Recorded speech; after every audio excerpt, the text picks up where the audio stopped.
Good morning. I'm out here in the fields near my house today. It's a gorgeous morning. It's pretty damp out. The grass here is just soaked. But yeah, I'm just out stomping around near my house. I have some weight in my pack, and I have my 2 dogs along. And what I have attached to my chest right now is the controller for the Dogtra collars that I have on these 2 down here. It's really a pretty amazing system. I tried training these dogs to do what they're supposed to do, like heel and come to me when I call them, sit and stay, all that sort of thing.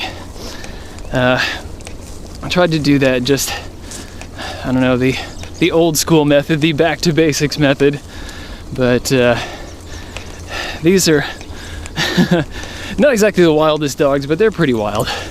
Gus hasn't seen anything that he didn't like to chase, anything that moves. Fortunately, I guess I didn't ever go to cars, so that's really nice. But yeah, he loves chasing animals, and he loves children, he loves people, especially if they're moving. He's really sweet toward people, but we still have to rein him in because we do live in a neighborhood. There are lots of people around that wouldn't appreciate a crazed-looking boxer lab mix running at their kids at the bus stop or something. So we figured out we had to do something to try to control these guys, to keep them from following their natural urges any old time they wanted.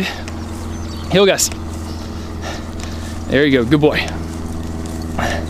Right now I have them on heel, and as long as they're on this command, they shouldn't really be straying too far. Gus just saw something and decided to run off. But they're doing pretty well. I've had the Dogtra collars on them for, probably about maybe 6 months now. And I don't get out, to train with them as often as I should. Today's one of those days. So they're not exactly perfect. But it is working pretty darn well. I can keep them on heel with or without a leash. And yeah, just a few other things. I can pretty readily get them to sit and stay, all that good stuff. One good example here is that I have Gus hanging around me right now. One where he really wants to be is right there. He loves swimming, and he would be in that right now if he weren't feeling compelled. Gus, heel. Come on. There you go. Good boy. So they're definitely doing better than they would have before. What I needed was a way to extend my reach. The dogs are really good as long as I'm actually holding onto their collars.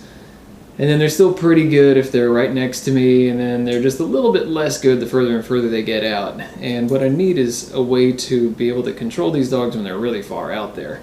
So this is what I picked up. This is the Dogtra 2300 NCP. And as you can see, it comes in a nice case. It's a lot like a pistol case. It's kind of a hard plastic. Has 2 pretty secure little buckles.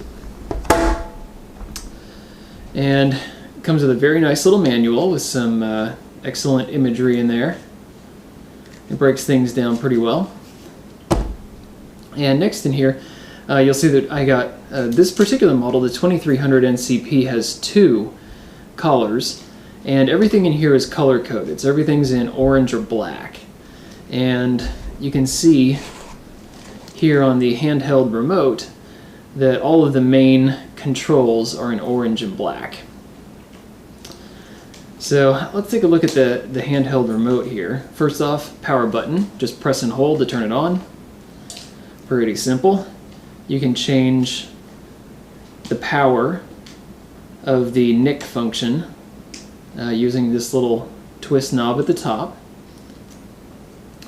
And then in order to use the NIC function, which is just a quick little shock, then you use either black or orange. You just press it once, and then it sends wirelessly to the correct dog collar here. And In addition to Nick, this particular model has a continuous mode. If you flip this little switch down to C for continuous, that gives a kind of an elongated shock. This is kind of the nuclear option if the dogs decide to do something really bad. Like say they start chasing after a little kid or something. You can flip that down to continuous, and then as long as I hold that button down, they're going to get a pretty good zap. It's going to stop them right where they are. On the front, we have the color code buttons here, and this is for the pager function.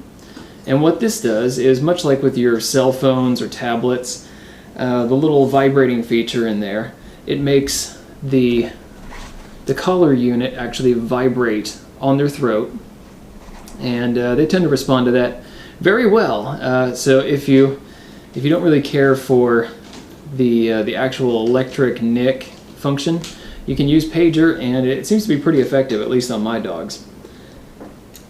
So that's the handheld unit. Let's take a look at the actual collar.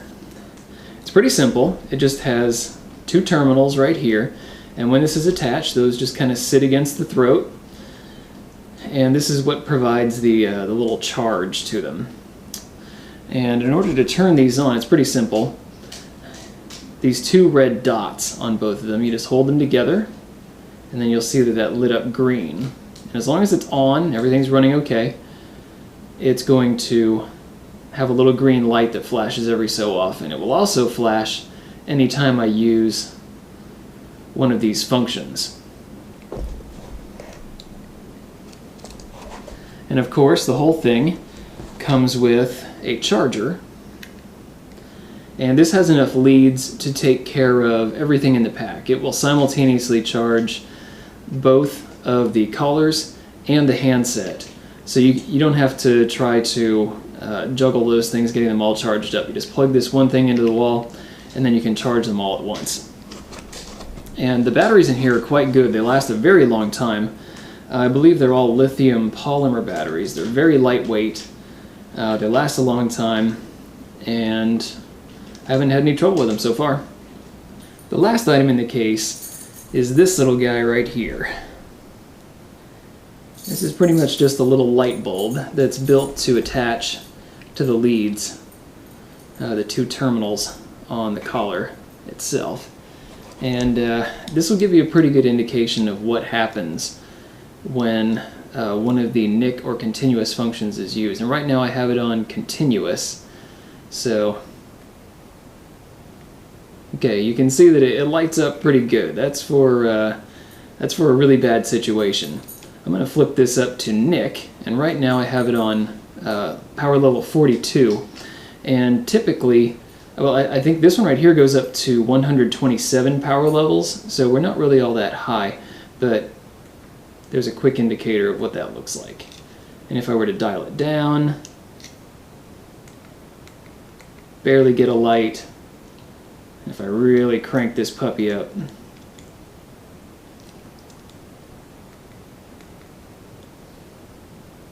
to turn off the collar units, all you have to do is just, again, bring those two red dots close to each other.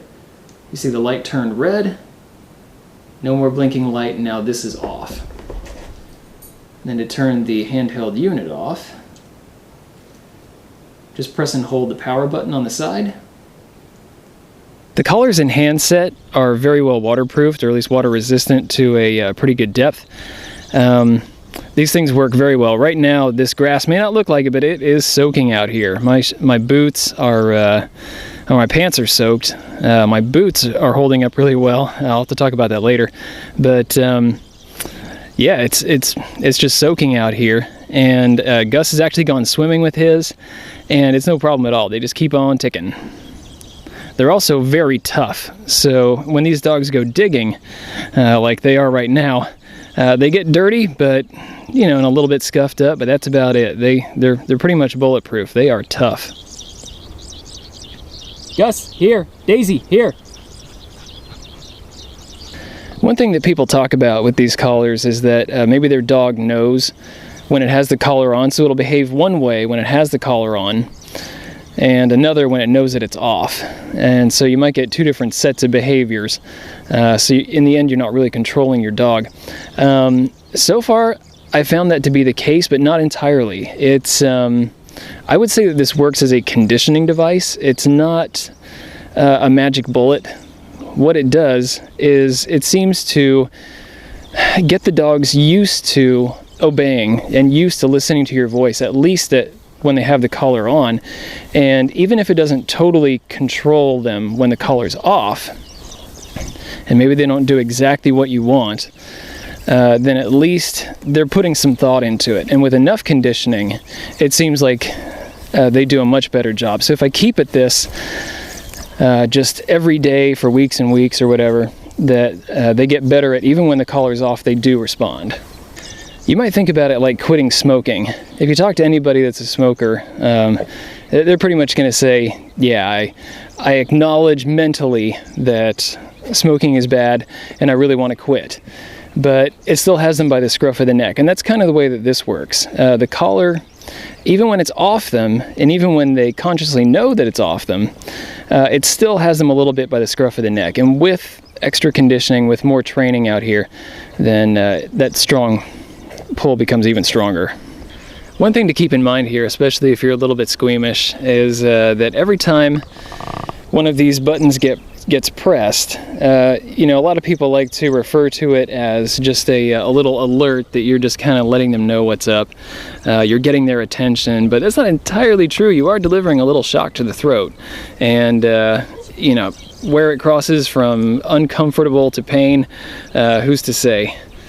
But if that's the sort of thing that would bother you, I don't suggest you look into these. You can still use the pager function, which just vibrates on their neck and kind of annoys them a little bit. So that's one option, but still these might not be the tools for you. One added benefit of the electronic collars is you'll notice that they're looking back toward me, even though I have them off of any command. They can kind of roam free right now and do whatever they want, but they're checking back in with me. And that really is a side effect of these collars. They're starting to anticipate what you want to do. So if I start walking off, I think in their little minds they're thinking, oh, I might get a heel command soon. And so they're checking in on me to see if I need anything from them. That pretty much covers what I wanted to say about these electronic collars, and the Dogtra collar in particular. They're very robust, they are tough, they're waterproof, and they're very effective at their job. If you need to deliver a command to a dog that's far out in the field, this particular one has a range of 3/4 of a mile, and it works very well.